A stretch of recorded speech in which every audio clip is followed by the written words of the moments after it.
Welcome in. We're glad you're here. Hello, hello. My name is Jamie, and I'm delighted to have you joining us. We have some new attendees, Sue and Wayne, also both for the first time, and we've welcomed in some others that are joining us. And so many of you are coming back, and that is so very, very exciting. This is a continuous club. We meet the first Thursday of every month online at 7 p.m. Eastern Time, unless there's a holiday nearby, then sometimes it's the second Thursday. So come on in and we welcome you back. If you ever have a suggestion for a future club topic, drop it in the chat because that's where I'll be looking.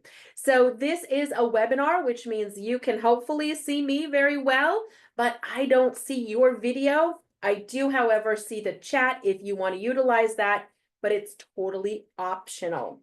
So we're going to dive into all of our juicy content in just a moment. I do want to welcome you and welcome you back. And so the way that your screen may be showing is my slide and possibly my video. If my video is showing for you and it's too small, the slide is too small and my video is too large, the more important part is the slide. So there might be a vertical line between me and the slide. You can slide me smaller to enlarge the actual presentation part. But if you like it just the way it is, then you don't have to touch a thing. So I just wanted to mention that if you wanted to, you certainly could. So very excited to have everyone here, friends tuning in for the first time. So you may raise your hands, but unfortunately, because of the way this is configured, I can't actually see you, but I know you're here because I can see the count, I can see the participants, and I can see the chat.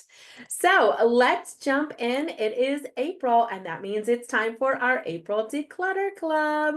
And this particular topic for this month is how to know what it's worth, appraise your items. So here we go. Oh my gosh, I'm just seeing all the lovely chats. And thank you so much for keeping that conversation going in the chat, saying hi to one another. We might be becoming fast friends. We're getting together every month.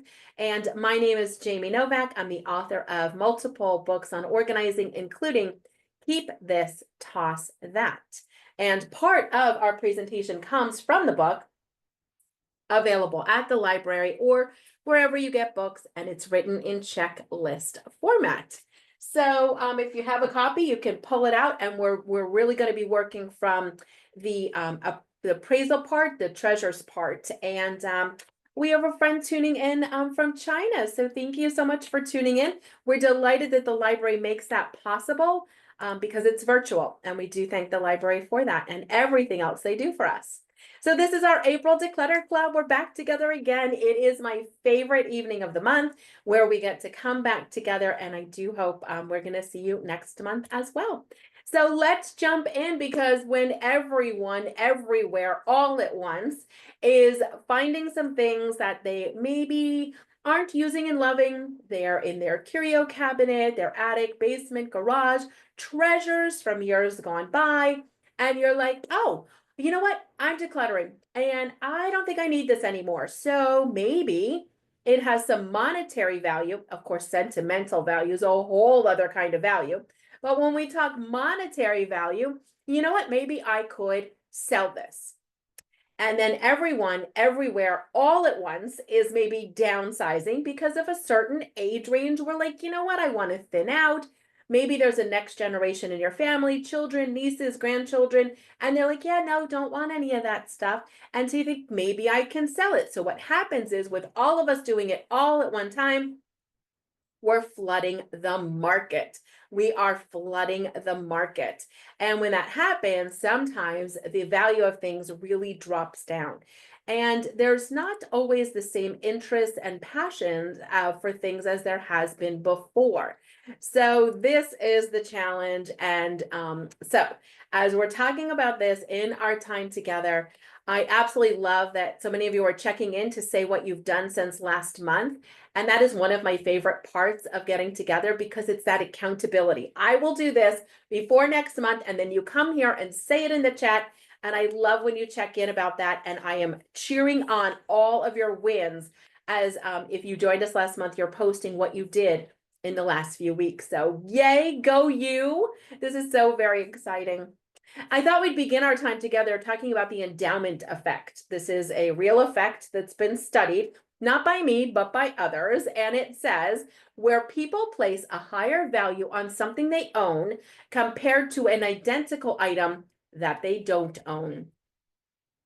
Where people place a higher value on something they own compared to an identical item they don't own. The effect suggests that ownership increases an item's perceived worth, leading to an individual to demand more to give up the object than they would be willing to pay to acquire it. So in so many words, what this is really saying is if you own this adorable little teapot situation thing, and you're like, oh, I've owned this for years. Maybe someone gave it to you. It was a gift. You bought it as a souvenir. Maybe you don't even know what it is, but you own it. And gosh, if I were to sell this, I might want, $250 for it. I own it. It's mine. It's valuable. However, if I'm in a store and I see this exact item sitting on a shelf and I'm thinking, would I want to buy that? Maybe I'd give 75, but not anything more than that. And of course, what we realize is that we tend to have a perceived value of our items being more valuable than the exact same item if we were to purchase it. So that's called the endowment effect. You may have experienced this in your own life, or you just may want to be aware that it's a thing and it's a bit of a situation we can fall into because we're like, oh, I wouldn't possibly let it go for less than this.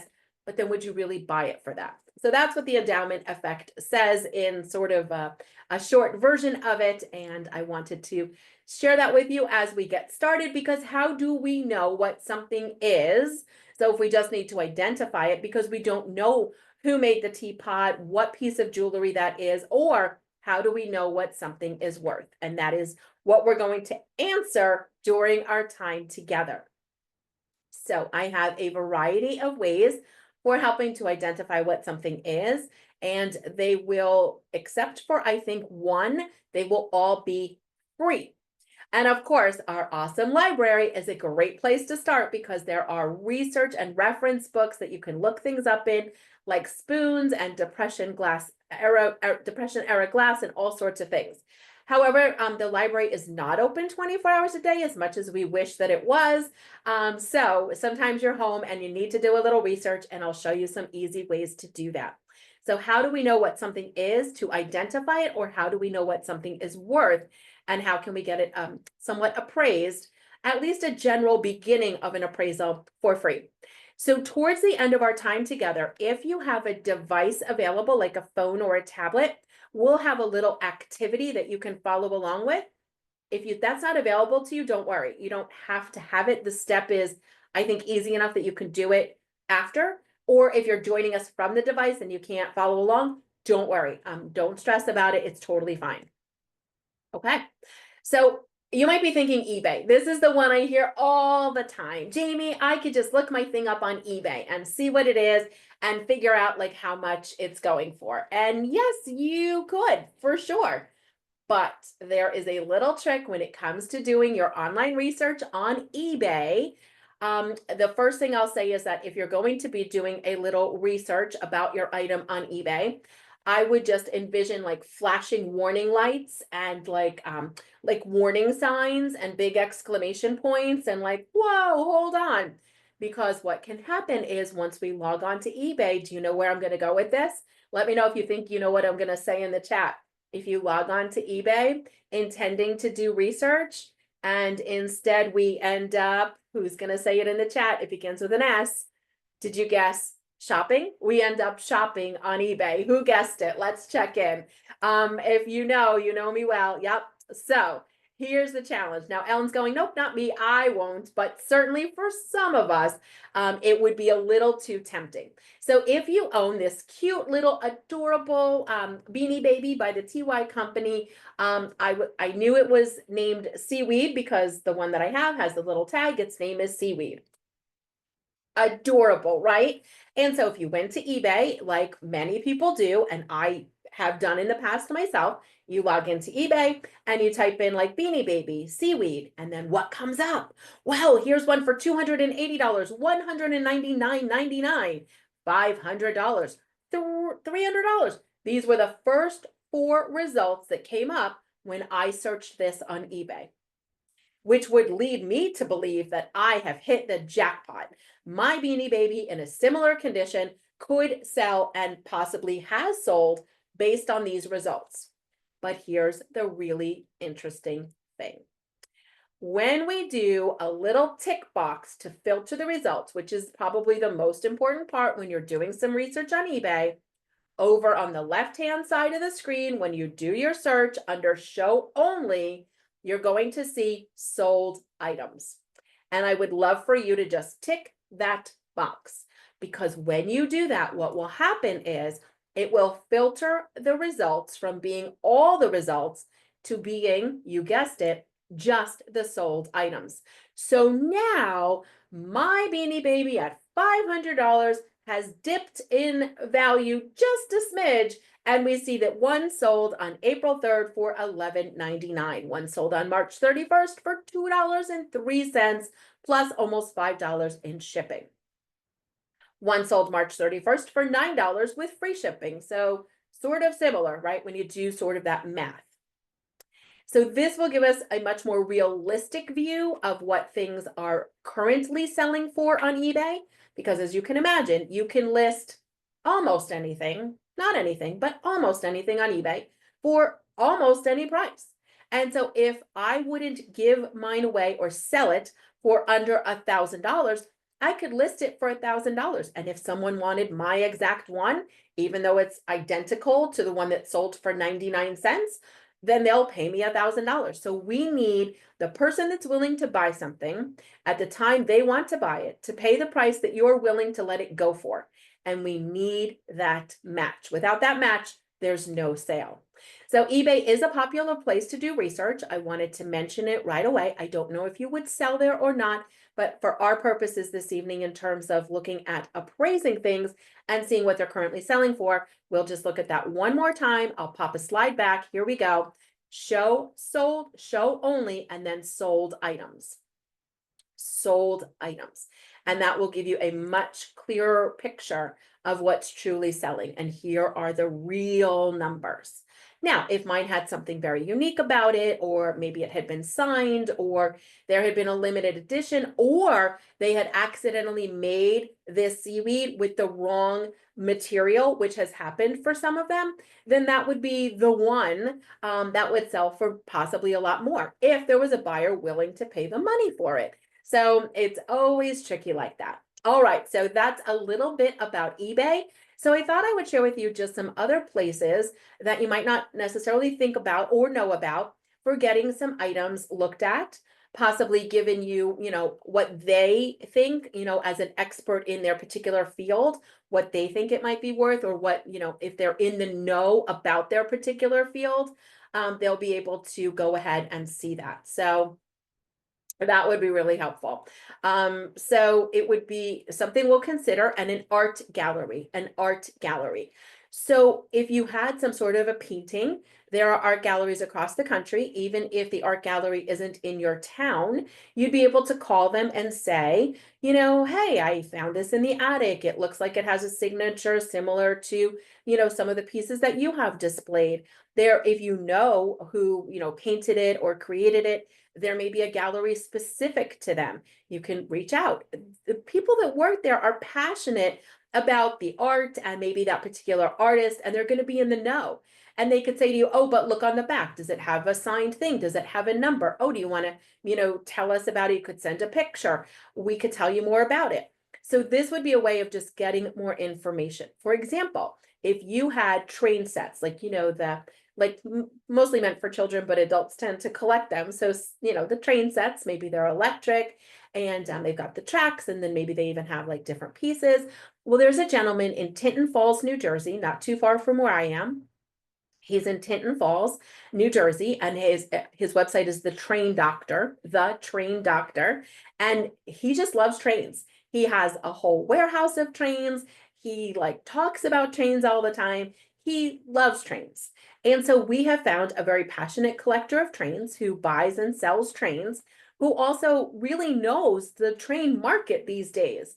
And so I was able to call him as my aunt is sort of paring down her home and say, we've got these two train sets. And he's like, oh, yeah, that one is really something right now. And that one, not so much. There's really not a big market for those. So it was very helpful to identify and then be able to understand like the condition and the accessories. So there's so many different ways of doing this. And oh my gosh, Barbara's husband is not too far, Tinton Falls. Yep, beautiful area. That is so funny. The Train Doctor. Maybe he knows them. That's great. So an art gallery, just giving a jingle. I've done this many, many times throughout the years and just asking. And then if they don't know, you could say, well, do you know anyone who would know? And then who knows, they may know, and it leads you to the next step. So it's almost sometimes being like a little bit of a detective, but you just get the information that you need, hopefully at the end of it. And of course, sometimes it's someone's opinion. These are not, maybe trained, collectors, and we'll talk about that in a minute. But they're not trained appraisers. They can't give you like an appraisal for insurance purposes, but at least they can give you some information. And information is often what we need next. GameStop. There are GameStop stores in lots of different places, including if you're in the area of the library in Lowell, Massachusetts, and GameStop stores, guess what they buy? Video games and video game consoles. So if you have those, you could pop in and just take a look at their video games. They might buy them. They could tell you, it's something. I was working with a client not that many years back, and she had we opened it up and we thought that it was one of those like where you put transparencies and like a projector, but it wasn't. It had transparency pieces, but it turns out it was a video game. So you would tape those transparency pieces over your old, very old television and then play this game that was almost like pre-Atari. But she had no idea. I didn't know. We brought it into a GameStop. And the people at GameStop, it was truly looking just to identify it. Whether or not you sell it there is a different story. And we always want to make sure that we've done our research, that someone's not giving us a low number because they want to buy it. But if you're just trying to identify it. And so GameStop told us what it was, but said it was so special and so unique that they couldn't offer what it was probably worth, which was very honest of them. And they sent us over to a different video store that we didn't even know existed. And turns out it was quite something. So it was over $1,000, and she was very happy to give it a new home. And otherwise it would have just probably gone in the trash. So to find like a local art store, an art gallery, yep, you can just, you can go to your like map. So if you open up your phone as if you were going to GPS something, and you went to your maps on your phone, which I'm doing with you right now. And then you could just type in something like art gallery, and you could type in like GameStop, and it will show you where the next newest one is, or, a video game store kind of a thing. So yeah, there you go.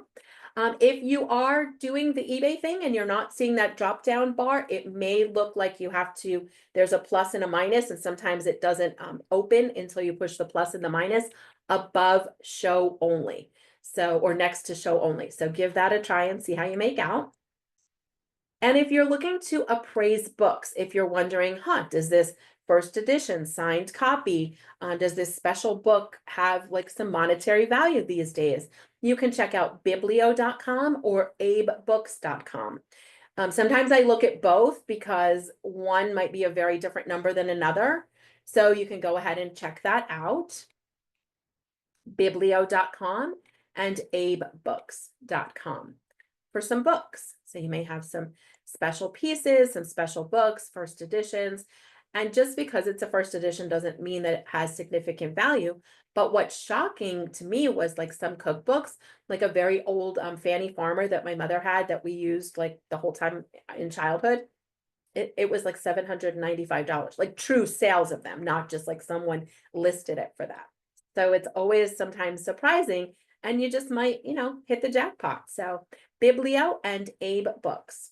So we'll look at a few other different categories. We'll look at what makes something valuable, and then we'll practice with our own phone a little step that I'm going to show you if you'd like to join us for that. This one is replacements.com, and their phone number is 1-800-REPLACE, replacements.com.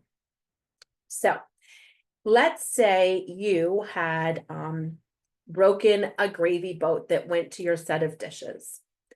Or if you maybe needed a spoon because it got thrown away accidentally, and now your, beautiful flatware is, missing a piece. You have estate jewelry or a pocket watch. You have a candlestick. You have silver or crystal or collectibles. The month clubs like plates and figurines and things. Okay, so if you needed one of those because you maybe had broken one and you were trying to replace it, you could contact replacements.com and see if they have it in stock and buy it from them to complete your set. Well, how does replacements.com have all of that stuff in stock? They buy it from us. They buy it from us. So you could reach out to replacements.com. Jeanette sharing with us, have used replacements to find dishes, and they're great. I love that you said that. I did as well. It was a gift. Someone dropped a plate and they were devastated, and we were able to get it. So I love your experience. Thank you for sharing. So replacements.com, you could go to their website, and all the way down at the bottom, you'll see like contact us, and you can submit a picture of what you have. Now, they may want to buy it from you. Whether or not you want to sell it to them, I don't know, but they will help you identify it. So we recently sent in a set of glasses. It was a picture of a set of glasses. It had gold trim, but I had no idea if it was real gold. And each of the glasses had like a poker chip embedded in the glass. No markings on the bottom. I couldn't identify it. I tried and it wasn't working out. So I sent the picture to replacements. In about 48 hours, replacements got back to me by email, and they said, oh, hey, that's what these are. And it had a very fancy name, and they're 18 karat gold trim and all the things. And then they said, if you want to sell them, this is what we give it to you for. But I mean, I didn't want to sell them. I wasn't sure. I guess if the number had been higher, maybe I would have thought about it. But really, I was trying to identify it to see the value, and then of course to see, if I would potentially sell it to them. So you have to, remember there's some questions coming in about like, well, is replacements going to be that high dollar amount? I have no idea, but they are going to have room for a markup, right? Because they're buying it from you, but then they have to make a profit. So they cannot give you the full value of something, full value in terms of if you sold it direct to the end user on, let's say, eBay. So maybe replacements will give you $70 because they need room for markup, but someone on eBay would pay you a full 100.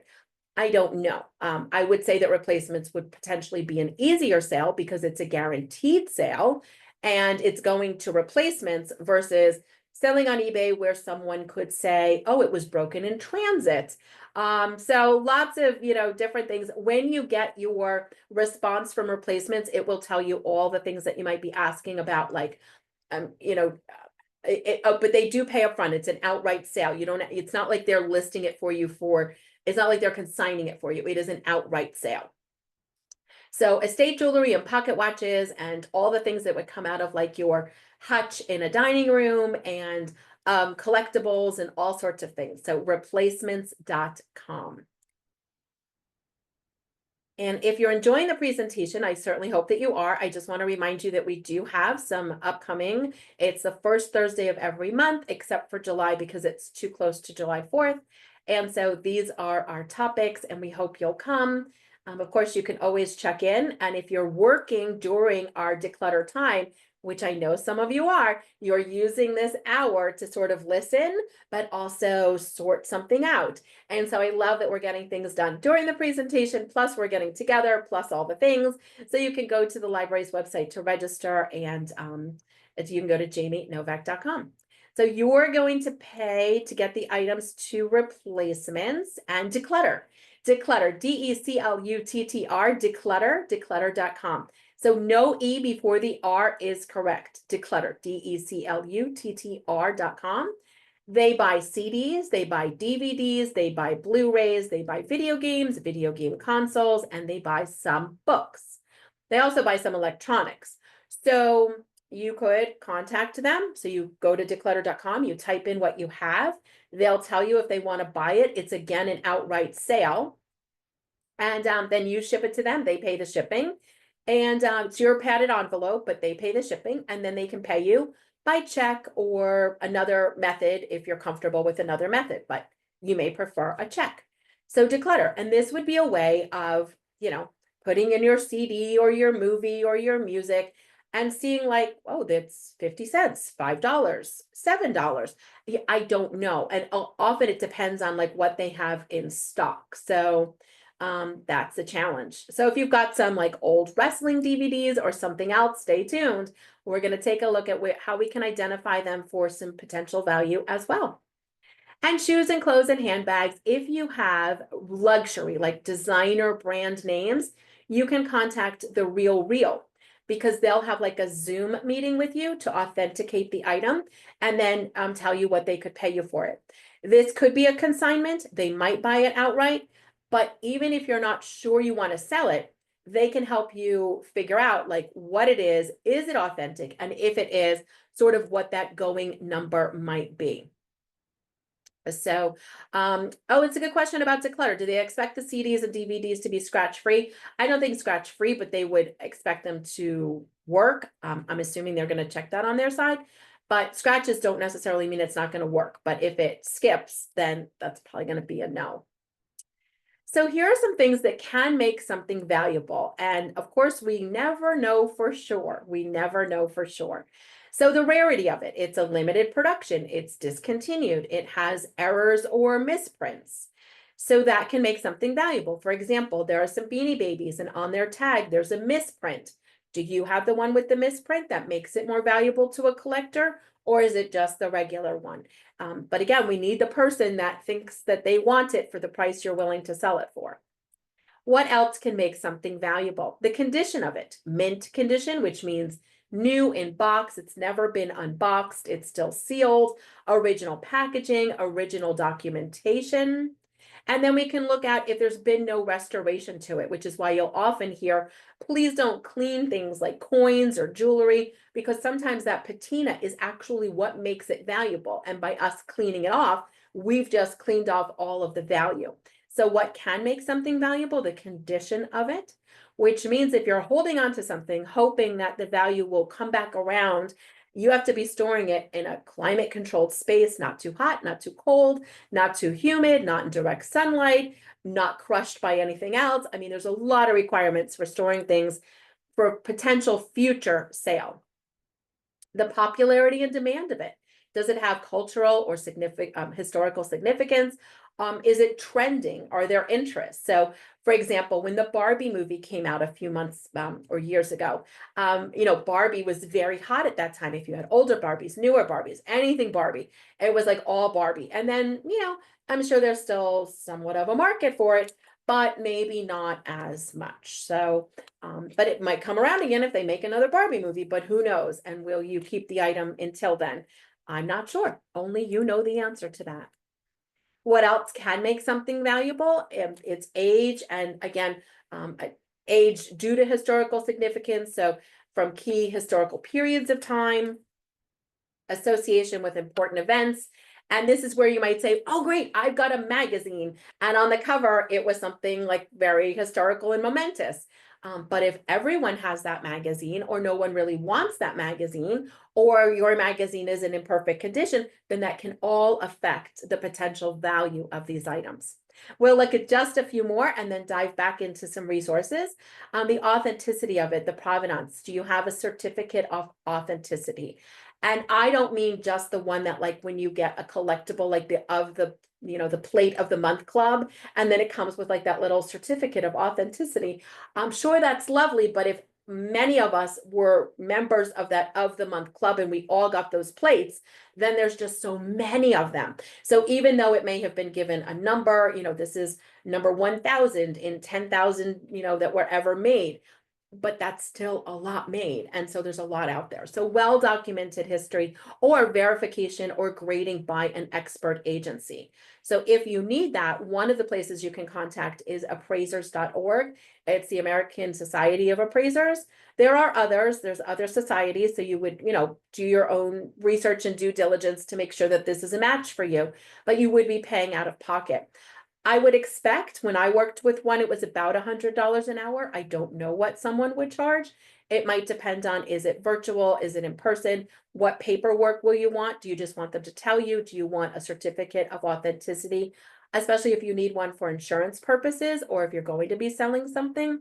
So it depends on how much research they have to do and all the things. So if you were going to meet with someone, I would say have all of your items out and ready. And there are specialists in all different fields, quilts and dolls and coins and collectibles and all the things.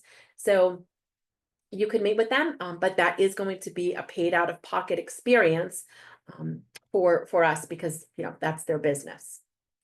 And what else can make something valuable? Just the brand or the maker being, extremely prestigious, signed, very famous designers or artists. So it can make it more valuable. And what else can make something valuable? Being a limited edition or a special release. So a limited run, a specific number of them, a collaboration, right? So you'll see maybe someone in entertainment does a collaboration with something like a handbag, and now you've got this special limited edition. Doesn't ensure that it's valuable, but it can make something more valuable. And then finally, our last few ways something can be more valuable: unique craftsmanship, high quality materials, intricate designs. So if someone made something very unique, if they only made one of them, that can make it super, super special. Trends and timing, which we can really never guess. The cycles of popularity, it changes, it ebbs, it flows, there's cycles. Something is an anniversary. And so if you knew that there was an anniversary of someone's passing coming up and you owned their, record or book, or there was a magazine cover, because there'll be a lot of news coverage around it and it will be sort of in the zeitgeist. If you put that out there, you might get a sale at that time. Are you going to hold on to something until then? I'm not sure. And then finally, what can make something valuable? Just the pop culture influence, if it's tied to movies and music, iconic moments, or if it just brings you back to a childhood memory. So I know that I have 3 younger sisters, and when my next sister, so my first sister was born, my mother purchased me a doll with all the little bathing toys and all the things, so that as she was caring for my sister, I would have something new in way of a toy doll. And it was a very kind idea, and she gave it to me, but the doll suffered through the years, but I really loved it. And I always dreamt of getting a brand new one, still in its shrink wrap. I just wanted to have one. I had such good memories to the one that I had owned, and I just wanted one. And there was one on eBay, and it was probably more than I would usually spend on something that's kind of a little bit of an indulgence like that, but it was important to me. And so I'm sure the person that had it up for sale, I don't know if they expected to get what they were asking for, but I really, really wanted it. And I still have it, and I love it, and it makes me happy every time I see it, and it's still in its shrink wrap. So sometimes it's just someone really wants it, and you won't know until you find out. So that's the tricky part of it all. So we're going to have an opportunity to do a little moment together now if you'd like to join us. And so I'm going to walk you through. If you do have a device and you'd like to practice with us, please do.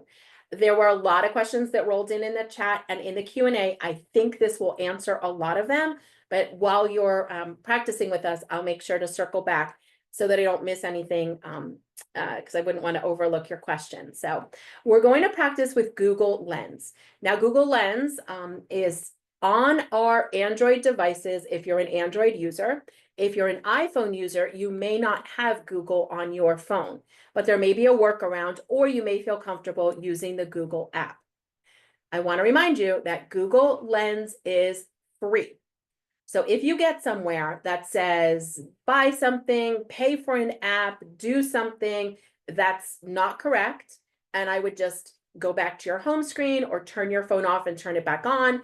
We've gotten somewhere that's not correct, because Google Lens and everything I'm going to show you is free to use. So something went awry if you get somewhere that's asking you to pay for something, okay? So I'm going to walk you through it, then I can walk you through it again, and hopefully this will be fun and easy, even if you don't feel particularly tech savvy some days.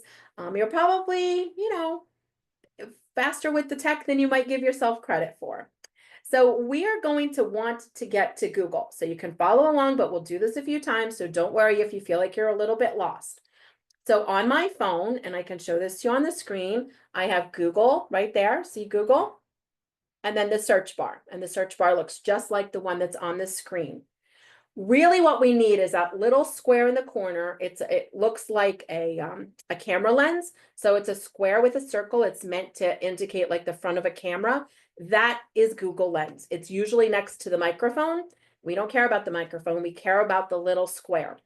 Sometimes on newer phones, iPhone and Android, when you open up your camera to take a picture, that little icon appears. My phone is older. My phone doesn't have that. Your phone might have it. So if you open up your camera as if you were going to take a picture, you just might see that little camera icon, which would be the lens piece. If not, then we're going to open up our Google. And if you're an iPhone user, it may ask you if you want to download Google. Google Lens is part of Google. So if you want to download Google, and that's a you decision, I'm not saying to do it if you're not comfortable. And if you're not comfortable, there's a workaround for doing it like from a computer if you didn't want to download. So you are going to touch that little tiny square. So I'm touching it in my search bar, and it opens what's called Google Lens. Google Lens. And you'll know you're there because it will say very clearly across the top, Google Lens. And then for most of us, what we'll be doing is if you have the item near you, or you would be able to point your camera at the item, you're going to touch that little camera icon up top. It's a little circle. It's going to open up the camera. So now what you're probably seeing is me facing my camera lens towards myself with my hand in the camera. So it opened up the camera. If you're using it for the first time, it might ask if you give permission to open the camera. And of course, if you agree, then you can use it. If you don't agree, you won't be able to use it. So I'm going to hold my camera pointing at this little teapot figurine situation. And I'm going to hit that little circle at the bottom. That's going to look like a search button. And now that I did that, so you saw that figurine in my hand, you see the figurine in the camera, and then it says to me, oh, we know that figurine. We know that figurine because we've found it elsewhere on the websites. We found it on eBay. We found it on Poshmark. We found it on Mercari. Some of the major websites where people are selling things, we have seen this particular figurine. And then we can tell you that that figurine is, and then it gives you the name and it gives you what it's currently selling for in different places. So if that made sense to you and you feel comfortable to sort of continue on, you can certainly practice on your own. If that didn't feel like you got it, we can circle back and answer all of your questions about it. It's Google Lens, it's free, and you're not really taking a picture of it, but you're just using it for sort of an analyzation, like it's analyzing it. I don't think analyzation is a word, sorry. Maybe it is, I don't know, we just made it a word. Okay, here we go. So again, I did the Google Lens, and here, in fact, let me stop the screen share in case this will be a little larger for you to view. So you can see right here, it tells me, oh, this is a vintage Tony Carter miniature dining table teapot. And you can see one on sale for eBay. You can see another one on sale for eBay, another one on sale for eBay, $24, another one on sale, eBay, $24. So this would be an opportunity. So yes, it is the Google app, and Google Lens is part of the Google app. So if you have Google, or you can try, yes, thank you, Alan, try to go to your camera and see if you see that icon, because it might be there if you have a newer phone. So we're doing a little analysis, as Ellen said. Thank you so much. Sometimes the words I get lost.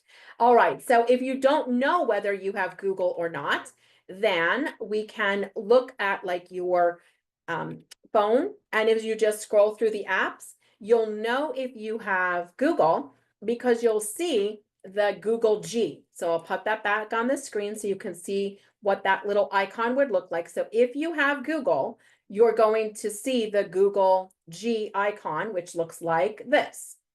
And that's how you would know that you have Google on your phone. So of all the apps that you have, Solitaire and map apps and weather apps and email apps and all the apps we have, if you see the G that looks like that, and of course that's a registered trademark of Google, it's that little G, you would know you have the Google app. That's how you would know that. And if you're not sure, you might be able to say to your phone, like open Google or open Google Lens, because sometimes you can tell your phone to do things. And if you can, and it responds, then that's another way to find out if you have it. So everyone is maybe practicing along with us, and perfect. Okay, so everyone's gonna practice and then let us know if you're able to give it a go. Did anyone find a treasure? Did anyone, if you have cameras, I would say a local camera shop is buying cameras. If you have records, record shops are still buying them. So we may have hit the jackpot, Karen. Congratulations. So it's always fun to see if you think you have something, and then we'll, do a little more research to make sure. But how exciting that you might have found something that's really cool. Worked really well for Leanne. Thank you for that feedback. So if you're giving it a go. Now, if you're practicing along with us or you want to know what else Google Lens can do, you can do so much with Google Lens. So remember, some phones have the Lens feature to analyze a picture or a photo, a live camera right there in the camera app. Not all of them, but if you have a newer phone, it might. If you're stuck and you're using an iPhone, you can call 1-800-MY-APPLE. If you're using a tablet, any Apple product, an iPhone, an iPad, a Mac Air, you can call 1-800-MY-APPLE, 1-800-MY-APPLE, and they can help you. It's 24 hours a day, free, 1-800-MY-APPLE. So Google Lens actually does way more than just help us identify something or identify a potential value of something. Of course, that's how we're using it during tonight's presentation. But the really cool thing is that Google Lens allows you to do so much more. So you can search for so many more things than just identifying and appraising things. You can lens, let's say you had something in a foreign language, hold your lens over it and it will translate it for you. If you had a house plant that was starting to not look so happy, you could Google Lens it. It will tell you how to revive it.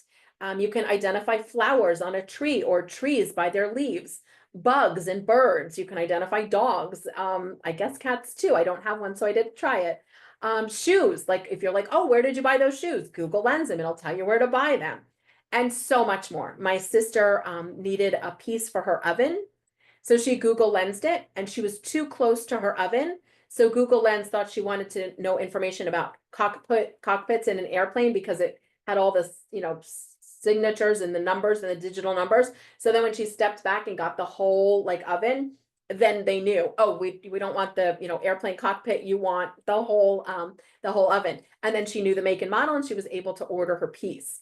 So many different ways to use Google Lens. If you're using it for something else, let us know. There's two other things you can do to get even more accurate results. And that would be once you have gotten your image of the piece, whatever it is that you are lensing, right underneath, it will say, add to the image search, add to the image or more about this image or ask more about this image.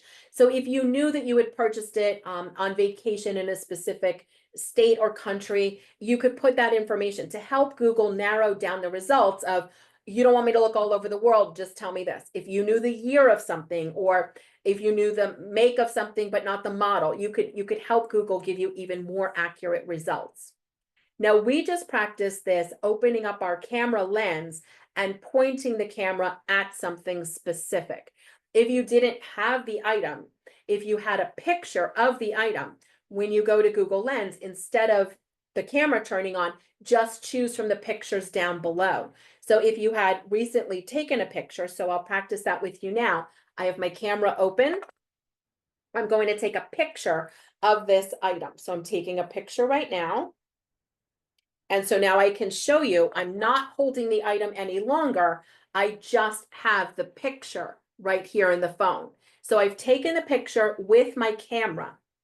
I exit out of the camera, I go back to Google Lens, and I'm going to select from my camera roll the picture that I just took, and it can identify from the picture. Now, I also just did here, this was a walk earlier, and that's the tree with some flowers, and Google said, oh yeah, we know those are cherry blossoms. So within a second, Google's like, we got it, those are cherry blossoms. So if you weren't sure, it would tell you. So you can add more information for more accurate results. You can choose from a photo instead of if you weren't near the actual live item. And then you can use Google Lens for so much more than simply identifying and or appraising items. So it's so true. We're checking all the different things. I mean, I just love everything that so many of you are sharing. Corningware does have quite a following right now, and Replacements has your discontinued Pyrex for 120. Yeah, in fact, there was a whole news article just done about people loving the Pyrex like design so much they were getting tattoos of them. So go figure. We've got an antique coffee grinder and so much more. Cameras, a local camera shop. Camera shops, you could call Princeton Camera. It's New York Camera in Princeton, New Jersey, which I know is outside your area, depending on where you're tuning in from, unless you happen to be near Princeton, New Jersey. But New York Camera in Princeton, New Jersey, and you just sort of talk to them. They love cameras, and you tell them what you have. I don't know that you would necessarily sell it to them. I don't even know if you want to sell it, but it would be a great opportunity to get more information and just talk cameras. And then record shops, they still exist and they're very popular. I would expect a popular record in used condition to be under $1 per record. But if you have 300 of them, it adds up. So let's do this one more time, just so we can sort of all practice along one more time. And yeah, it's so sad when something doesn't come up with a value that you thought. And I don't know that we're, set on that, but you can Google Lens your violin. You can check with a local music shop. You can check with a music teacher. Those would be great options as well. So I've opened up my phone and I have an Android, so I have Google. If you don't have Google, you might choose to download the Google app, but that of course will be up to you. And remember, it's all free. So when I'm on Google and I see my little search bar, all the way on the side of the search bar is a little tiny square. It's next to the microphone. And when I touch it, it opens Google Lens. So it lets you know you're in the right place. You've opened Google Lens.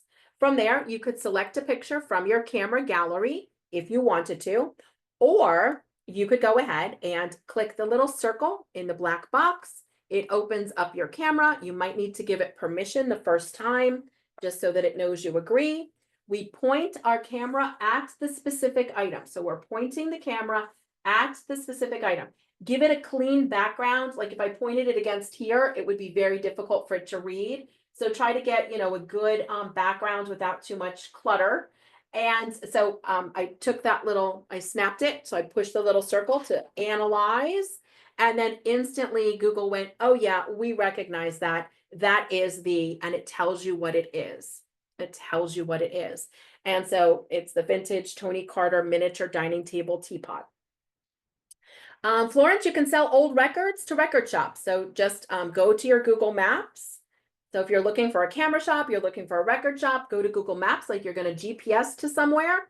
And in the search, type in record shop or camera shop. And when I type it in, all the little pinpoints are record shops near me. And then we do a little research. We call them, do you buy records? Oh, yes, great. Is the buyer in? Yes, great. Let me come on down. So anything particular you're looking for, anything you don't want to take, and you kind of get some of that information. So yeah. And if you get a result like there's no, monetary value to the camera just online, that may be true. Now, is there someone in like a camera club that is looking for that exact one? I don't know, but I do know one place we can find them. If you're on Facebook, and not everyone is, so I don't want to, just assume that you are, but if you or a friend is on Facebook, what you can do when you go to Facebook, if you have a Facebook account and you're comfortable on social media, which is a lot of ifs and buts, but if you are, when you get to there, there's a little search button. It always looks like the magnifying glass, so it's a circle with a line. It's right at the top. And I'm going to touch the search, and then I'm going to type in, what do you want to find? And I'm going to say, what am I going to say?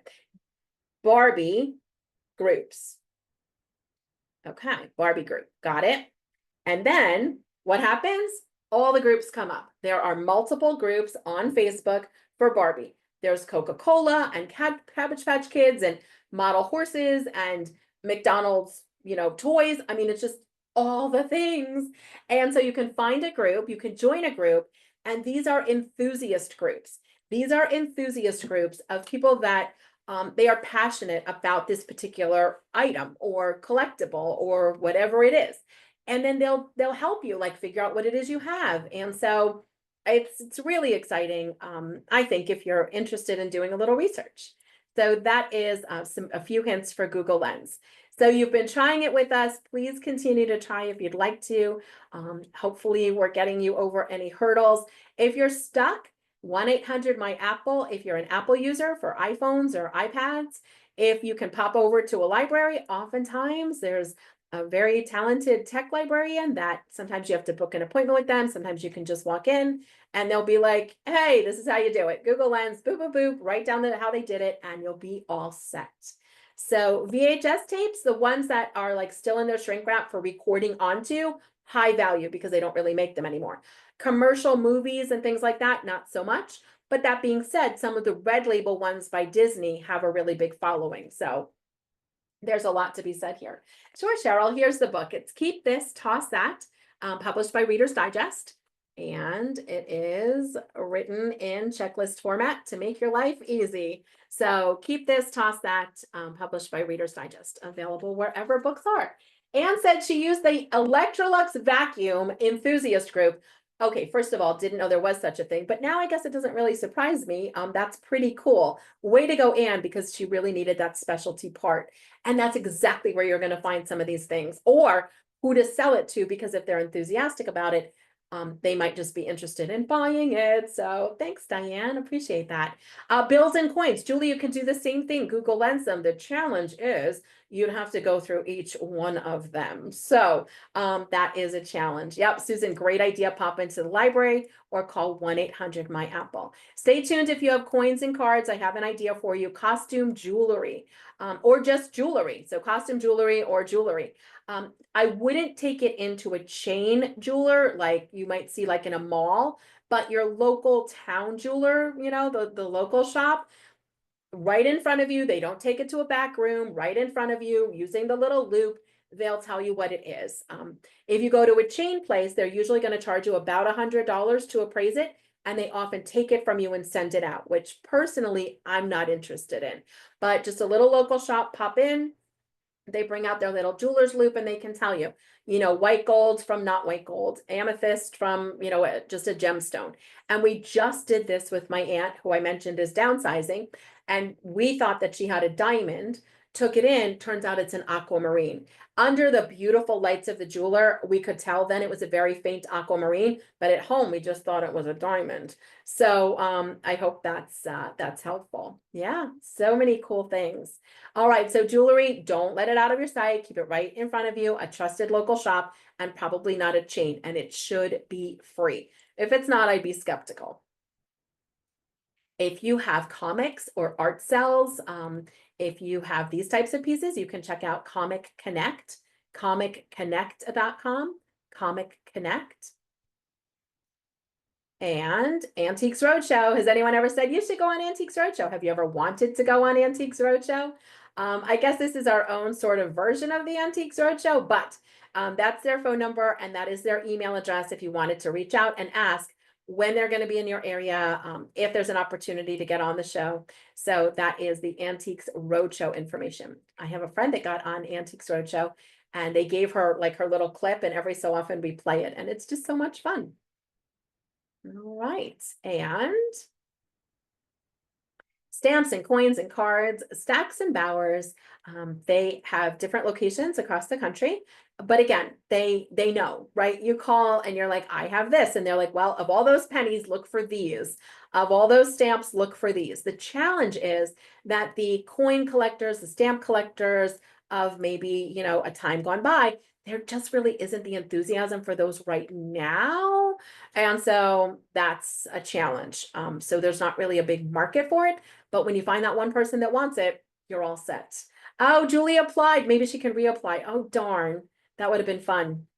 For those of you that are in the area of our awesome Chelmsford Library, don't forget this Sunday, April 6th, from 1:30 to 4, you can register to bring in some broken items to learn to fix them with local volunteers.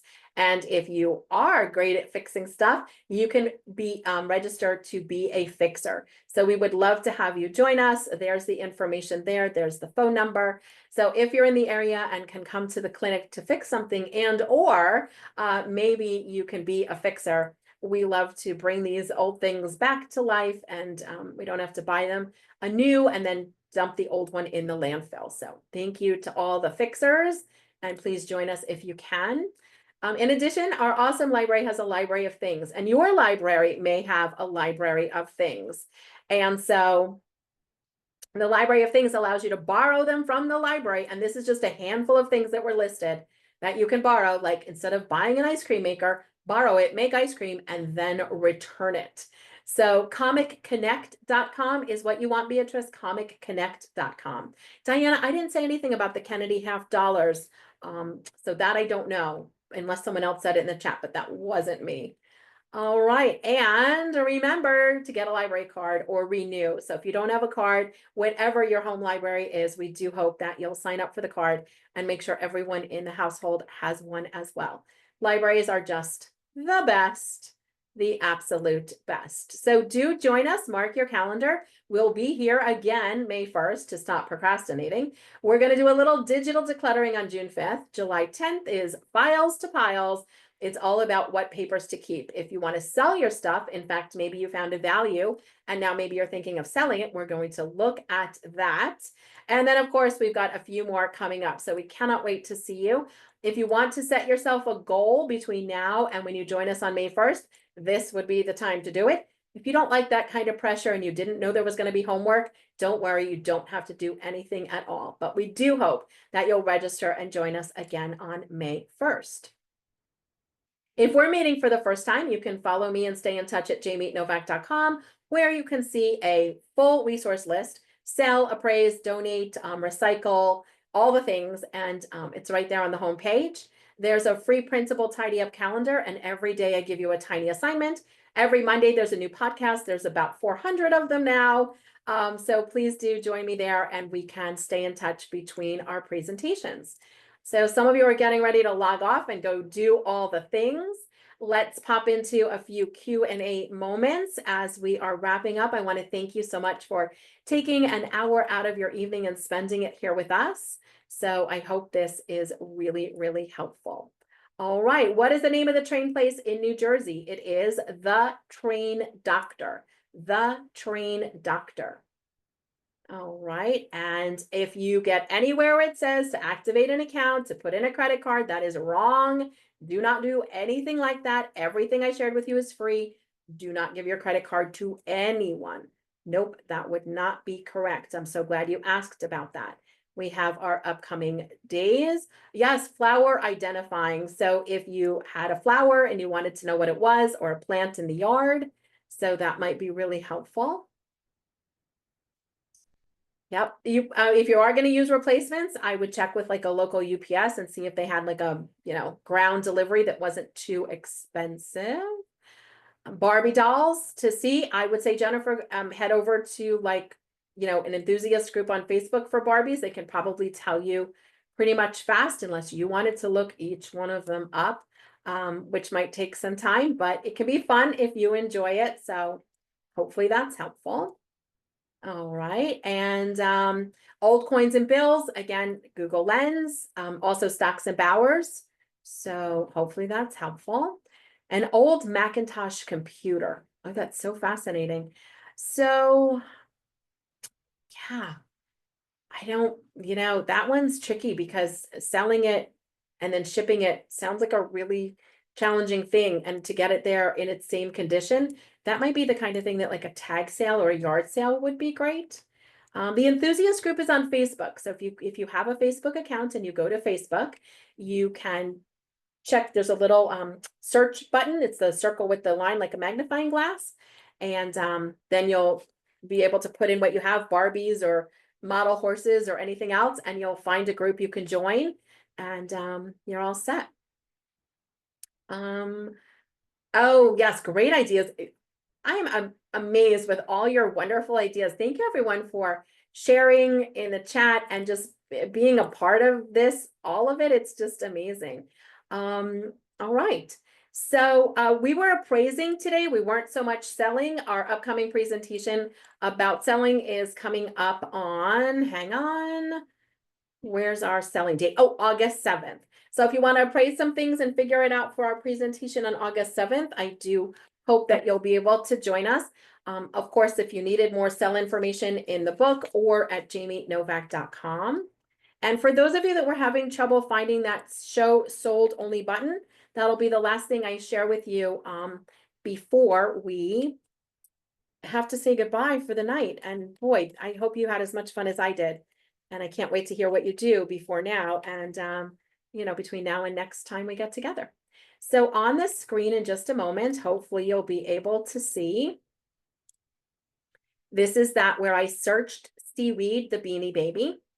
And then on the left-hand bar, you see category and retired and age level and character and price and all the things. And you go all the way down and it'll say show only. It's almost probably one of the last things on the list, show only. And there's a little plus sign. You might have to click it to enlarge that option. And when you do, sold only comes up. I'm going to click it and it's filtering my results to show me what has sold more recently. So I hope that that was helpful. It's definitely there. If you're doing it on a phone, it may be located in a different place. I'm showing it to you right from the website online. So sometimes it looks a little bit different on your phone. So hopefully that was helpful. For those of you that were looking for the upcoming presentations, let me give you that. There you go. So it's the first Thursday of every month, except if it lands close to a holiday. I see all of your lovely comments. These programs and all the others are listed at jamienovak.com. Yep, so you can go there. And the programs with the library are at chelmsfordlibrary.org. So much good information. Thank you. I'm so glad you enjoyed everything. Our last slide was just a thank you slide. I'm not sure if that's the one you're looking for, but I hope that it is. Well, I can't believe it. We're going to have to say so long until next month, but the good news is we'll be together next month. So I'm so thrilled that you learned a lot and we all now know what the endowment effect is. And so we can go look some things up, make some, decisions based with better information. And now we know what to do. And you're probably going to wow friends and family when you can Google lens a flower and tell them what it is, and they're going to be shocked. So thank you everyone for playing along with us this evening. If you want to promise yourself what you're going to do between now and May 1st, please do, because when we come back in May, we're going to want to know, what would you like to do? So there we go. Wonderful. So many awesome comments rolling in. Thank you everyone for joining us. We cannot wait to have you tune in. If you're raising your hand to speak, this is a webinar, so there's not an opportunity to have you join us in that way, but I hope you were able to jump in the chat and join the conversation over there. So I hope that works.